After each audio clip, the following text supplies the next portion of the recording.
Bonjour à tous et bienvenue dans ce nouveau tutoriel. Donc aujourd'hui on se retrouve pour un tutoriel sur Python, sur le langage de programmation Python, et je vais donc vous apprendre à tracer une courbe facilement grâce à la bibliothèque matplotlib.pyplot. Donc directement grâce à Python, vous pourrez ensuite tracer des fonctions mathématiques ou que vous aurez au préalablement définies. Donc je vais juste rappeler que avant de commencer ce tutoriel, que cette vidéo sera rapide et je ne vais pas détailler forcément tout ce que je vais utiliser. Donc ça sera tout simplement une vidéo à titre de rappel pour les personnes qui ont déjà des connaissances ou les personnes qui veulent tout simplement tracer une courbe de la manière la plus facile possible sans avoir à manipuler beaucoup de choses, sans avoir beaucoup de connaissances en Python, en programmation Python. Donc pour les personnes qui cherchent une vidéo détaillée, n'hésitez pas à aller voir la documentation Python que je vous mettrai dans la description de cette vidéo si vous voulez plus d'informations à propos des objets que je manipulerai dans cette vidéo. Donc on va tout de suite commencer. Donc pour ma part, j'utilise le logiciel Spider pour tout cela. Je vous conseille de faire de même si vous êtes sous Windows, ou bien tout simplement d'utiliser Python directement sur Linux. C'est beaucoup plus simple à manipuler. Donc voilà. On va commencer. Donc j'ai créé mon nouveau script ici. Je vais importer la bibliothèque matplotlib.pyplot. Donc on va faire import matplotlib.pyplot as plt. On va l'appeler en tant que plt. Voilà, on va ensuite importer la bibliothèque NumPy car elle va nous servir notamment à importer nos fonctions mathématiques comme par exemple le cosinus ou encore le sinus ou l'exponentielle, la fonction exponentielle, donc peu importe. Voilà, import NumPy as np, on va la prendre en np, voilà. Et donc on va ici au niveau de la syntaxe matplotlib.pyplot, ce n'est pas compliqué, c'est vraiment très intuitif. Il faut tout simplement bien respecter ce qu'on vous demande, et bien tout simplement la syntaxe, sinon ça ne fonctionnera pas. Donc on va faire un plt.cla qui vous permet en réalité d'effacer toute figure précédente. Donc comme ça vous êtes sûr qu'il n'y aura pas d'anciennes courbes tracées sur votre image de sortie. Donc plt.cleanFigure, voilà. Donc on fait cette première étape. On va ensuite définir l'axe des abscisses pour notre courbe. Donc pour cela, il va falloir définir une liste. Donc pour cela, on va utiliser le module NumPy qui vous permet de créer beaucoup plus facilement des listes en fait, pour avoir beaucoup plus de points en fait sur votre axe des abscisses. Donc pour cela, on va faire x est égal à linspace, donc linspace qui est dans NumPy. Donc on va faire np.linspace et on va faire donc ici on va mettre par exemple de 0. On va prendre pour l'exemple la fonction cosinus qui ira très bien pour cet exemple. Donc on va faire fois pi. Voilà, donc désolé, je n'ai pas importé. Donc on va importer tout ça de la bibliothèque mat, from import. Eh bien on va importer pi, on va importer cosinus. Voilà. Donc on a défini ici notre axe des abscisses. Donc pour linspace, pour utiliser linspace, vous mettez ici votre x de départ, donc 0 jusqu'à 2 fois pi, et vous allez rajouter le nombre de points que vous voulez. Donc je vous conseille de mettre le plus de points possible dans la limite évidemment des capacités de votre ordinateur. Donc ici 1000, ça sera largement suffisant.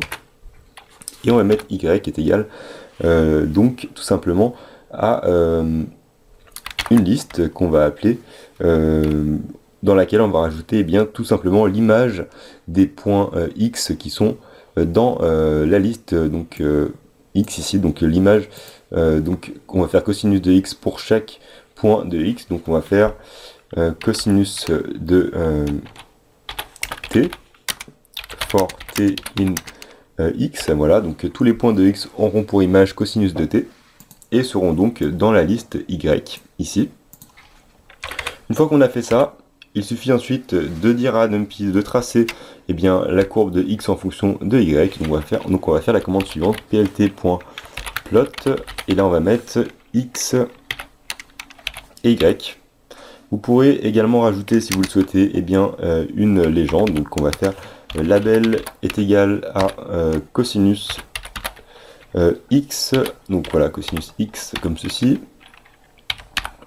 Et vous allez venir rajouter ensuite en dessous plt.legend afin d'afficher votre légende. Voilà, on va pouvoir également rajouter, si vous le souhaitez, un titre. Voilà, donc un titre à notre courbe. On va faire plt.title.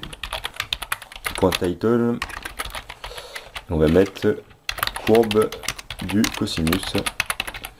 Voilà. Vous pourrez également, grâce à matplotlib.pyplot, rajouter des légendes pour l'axe des abscisses et l'axe des ordonnées. Donc pour cela, c'est très simple. Vous allez faire x, vous allez faire plt.x label et vous allez mettre ici, par exemple, abscisse.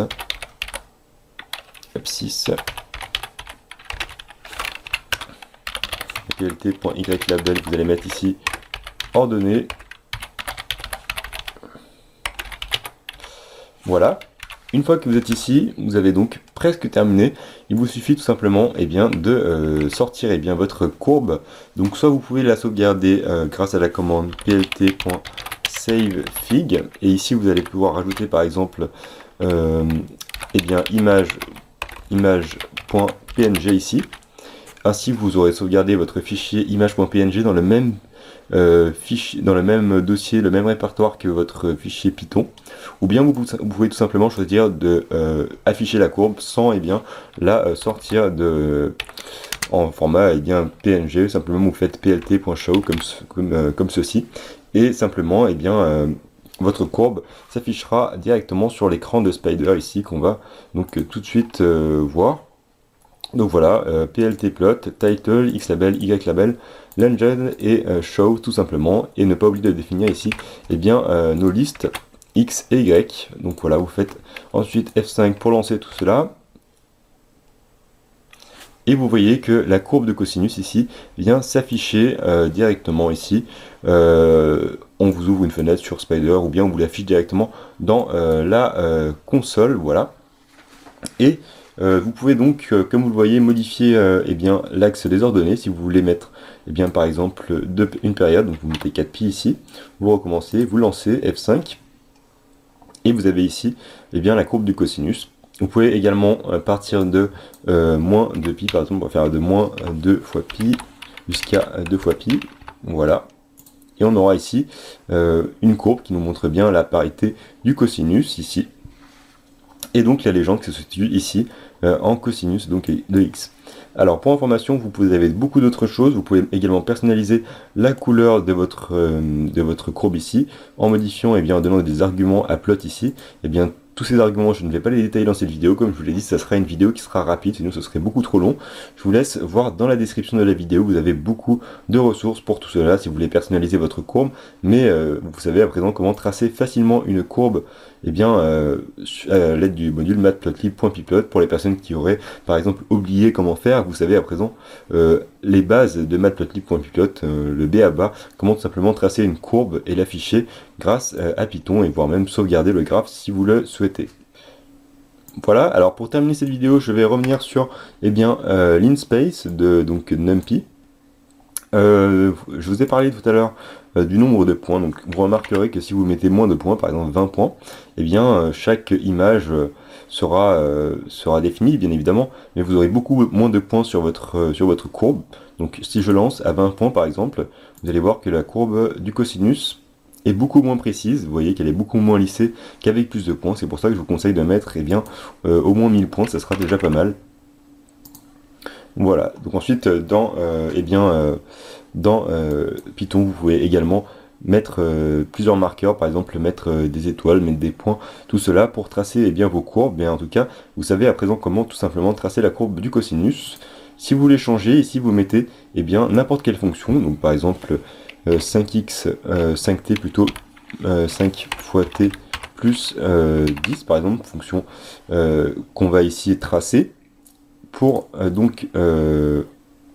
vous voyez ici entre moins 2pi et 2pi, il vous suffit tout simplement de rajouter ici dans y l'image de ce que vous voulez. Donc par exemple on va mettre le sinus de t, directement ici la courbe du sinus entre moins 2pi et 2pi. Et vous pouvez faire de même pour n'importe quelle fonction mathématique. qui sera bien évidemment présente dans le module maths. Et vous avez ici la courbe de l'exponentielle entre moins 2pi et 2pi. Voilà un petit peu pour ce tutoriel rapide autour de matplotlib.pyplot. J'espère en tout cas qu'il vous aura servi. N'hésitez pas à aller voir dans la description pour avoir plus de ressources. Je vous mettrai tous les liens pour avoir plus d'informations autour de matplotlib.pyplot. Merci à tous d'avoir regardé. N'hésitez pas à laisser un pouce bleu si cette vidéo vous aura servi. Et nous on se retrouve très prochainement pour d'autres vidéos sur la chaîne. Merci d'avoir regardé et à très bientôt.